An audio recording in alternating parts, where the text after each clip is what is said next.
जो लोग अपने जीवन में कठिन परिस्थितियों का सामना कर सफलता की राह पर चल रहे हैं, वे चाणक्य का नाम अच्छी तरह से जानते हैं।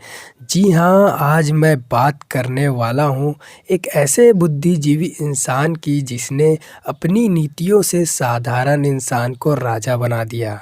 तो चलो जानते हैं उनके बारे में। हेलो दोस्तों, मेरा नाम कामेश योगी और आप देख रहे हैं इंटरनेशनल बायोग्राफी। चाणक्य का जन्म 375 ईसा पूर्व में तक्षशिला में एक गरीब ब्राह्मण परिवार में हुआ था।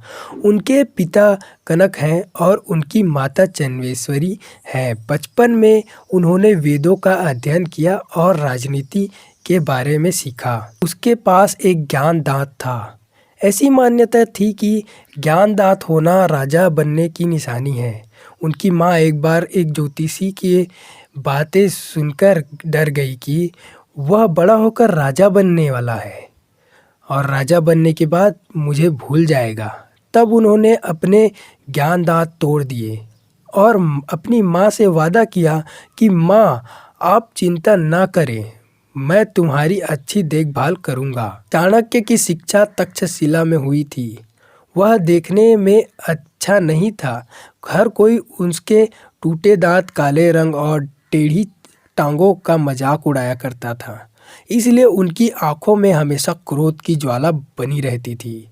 अपनी शिक्षा पूरी करने के बाद उन्होंने तक्षशिला, नालंदा सहित आसपास के क्षेत्रों में एक शिक्षक के रूप में काम शुरू करना चालू कर दिया।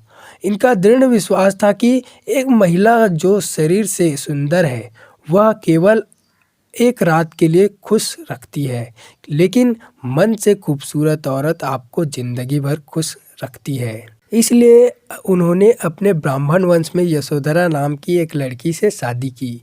वह भी उनकी तरह खूबसूरत नहीं थी। उनका काला रंग कुछ लोगों के लिए मजाक का कारण बन गया।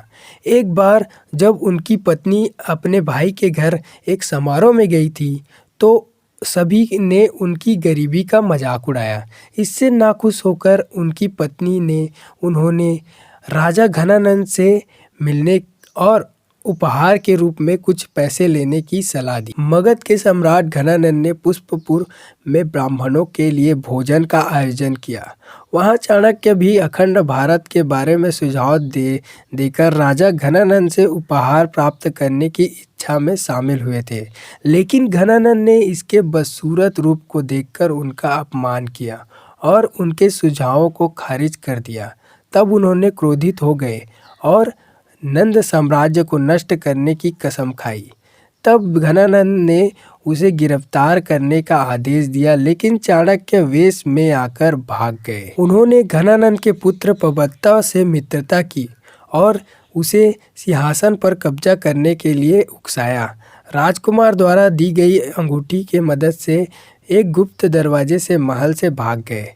उन्होंने पवत्ता का मन जीत लिया और एक शाही अंगूठी प्राप्त की और जंगल में चले गए। चाणक्य ने उसी शाही अंगूठी से 80 करोड़ सोने के सिक्के कमाने के लिए अपनी बुद्धि का इस्तेमाल किया।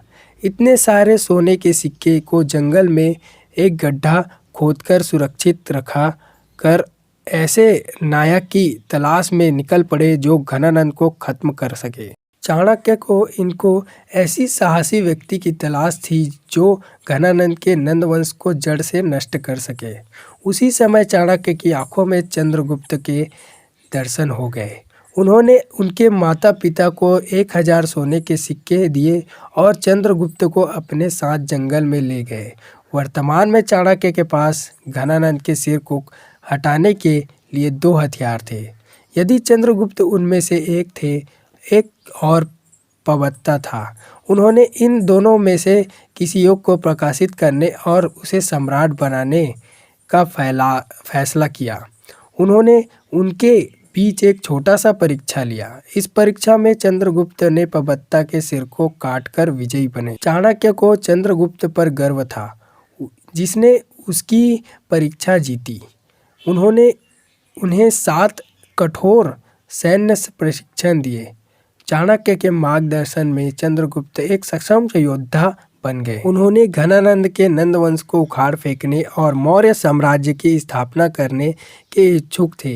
इसलिए चंद्रगुप्त ने बिना ज़्यादा सोचे समझे एक छोटी सी सेना बनाई और नंदों की राजधानी मगध पर हमला कर दिया। लेकिन चंद्रगुप्त की छोटी सेना को नंदों की विशाल सेना ने कुचल दिया।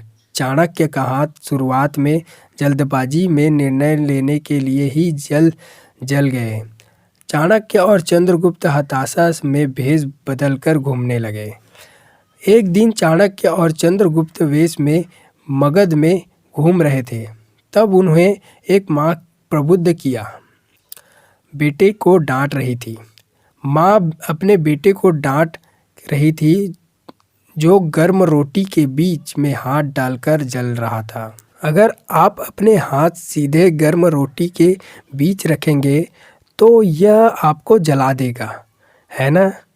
आप मूर्ख चाणक्य की तरह क्यों कर रहे हैं, जिन्होंने सीमा क्षेत्रों पर कब्जा करने के बजाय सीधे राजधानी पर हमला कर दिया और उनके हाथ जला दिए। पहले रोटी का किनारा खाओ, फिर बीच में हाथ रखो तो नहीं जलेगा। वहाँ माँ अपने बच्चे को इस तरह डांट रही थी। चाणक्य की सलाह पर चंद्रगुप्त ने सीमाओं पर आक्रमण कर उन्हें अपने नियंत्रण में लेना शुरू कर दिया। चंद्रगुप्त ने बिना नौकरी के घूम रहे जंगल के लोगों को प्रशिक्षित किया और उन्हें अपनी सेना में शामिल किया। जब सेना हर तरह से सक्षम हो गई तो उन्होंने जंगल में छिपे हुए सोने के सिक्के को निकाला और सेना के लिए सभी आवश्यक सामान उपलब्ध कराए। ऐसा करने से उन्होंने सेना को मजबूत किया। सीमा पर कुछ छोटे राजा चंद्रगुप्त की सेना में शामिल होने से असहमत थे। चाणक्य ने ऐसे राजाओं को विष कन्याओं के द्वारा जहर देकर मार डाला। उन्होंने बहुत कम उम्र में से ही कुछ लड़कियों को जहर देकर विष कन्या में बदल दिया था। शत्रु पराक्रमी राजा को मारने के लिए विष कन्याओं का एक चुंबन ही काफ़ी है। उसके अलावा उन्होंने ऐसे कई चालाक कदम उठाए और चंद्रगुप्त के नेतृत्व में सभी सीमावर्ती स्थानों पर कब्जा कर लिया। क्रोध में शत्रु के विषय में सोचना से कोई लाभ नहीं होता। उन्होंने शांति से सोचा और दुश्मन पर काबू पाने के लिए एक सामरिक रणनीति तैयार की। चाणक्य के कहने पर सही समय देखकर चंद्रगुप्त ने मगध की राजधानी पाटलिपुत्र पर आक्रमण किया और घनानंद को मार डाला। उनकी मृत्यु के बाद चंद्रगुप्त ने नंदवंश को उखाड़ फेंककर मौर्य साम्राज्य की स्थापना की। इस तरह उनका अखंड भारत साम्राज्य स्थापित करने का एक सपना साकार हुआ। साथ ही घनानंद से उसका बदला भी पूरा हो गया। चाणक्य चंद्रगुप्त के प्रधानमंत्री बने जब वे पूर्व भारत के सम्राट बने। उन्होंने सुशासन के लिए एक सक्षम कैबिनेट बनाया। उन्होंने सभी मंत्रियों को अलग अलग मंत्रालय दिए। उन्होंने नागरिकों को कल्याण के लिए हर संभव सुविधा प्रदान की। उन्होंने पुरुष आरक्षकों के लिए चंद्रगुप्त के लिए महिला संरक्षण नियुक्ति किया। चंद्रगुप्त मौर्य इतिहास में महिला अंगरक्षक रखने वाले पहले राजा थे। चंद्रगुप्त के जीवन की चिंता के कारण ये बचपन से ही उन्हें जहर खिला दिया करते थे। फिर भी वह अपने भोजन में कुछ विष मिलाता था। एक दिन चंद्रगुप्त की पत्नी दुर्धरा ने भोजन किया। जहरीला खाना खाकर दुर्धरा की मौत हो के मुंह में चली गई। उसी समय वही गर्भवती थी। पत्नी और बच्चे को खोने के डर से बैठे चंद्रगुप्त को देखकर उन्होंने दुर्धरा की कोट काटकर उसके पेट से बच्चे को निकाल दिया। बच्चे के शरीर पर खून की निशानी थी, इसलिए उस बालक का नाम बिंदुसार रखा गया। चंद्रगुप्त के बाद बिंदुसार मौर्य साम्राज्य का नया सम्राट बना। चाणक्य उनके लिए भी प्रधानमंत्री बने, लेकिन अधेड़ उम्र के सुबूत को वृद्ध चाणक्य से जलन होती थी। सुबुंधु बिंदुसार के दरबार के एक साधारण मंत्री थे। उनकी इच्छा प्रधानमंत्री बनने की थी, इसलिए वह चाणक्य से जलता था। एक दिन सुबुंधु ने बिंदुसार को उनकी जन्म की कथा सुनाई कि कैसे चाणक्य के कारण उनकी माँ ने अपने प्राण त्याग दिए। बिंदुसार यह सुनकर चाणक्य पर क्रोधित हो गए। जब उन्हें पता चला कि वही उनकी माँ की मृत्यु का कारण है, राजा को एक क्रोध के कारण उन्होंने अपना सब कुछ त्याग दिया और पाटलिपुत्र के पास वाले जंगल में चले गए। कुछ दिनों बाद बिंदुसार को पश्चाताप हुआ कि उन्हें आचार्य पर क्रोध नहीं करना चाहिए था, लेकिन अब बहुत देर हो चुकी थी। चाणक्य जंगल में एक छोटी सी झोपड़ी में साधु की तरह रहे थे। बिंदुसार ने तब सुबुंधु को जंगल जाने और उनको समझाकर वापस आदेश के रूप में लाने का काम दिया, लेकिन सुबुंधु नहीं चाहते थे कि चाणक्य वापस महल में कदम रखे। इसलिए उसने जंगल में चाणक्य की कुटिया देखी और उसमें आग लगा दी और उनको जिंदा जला दिया।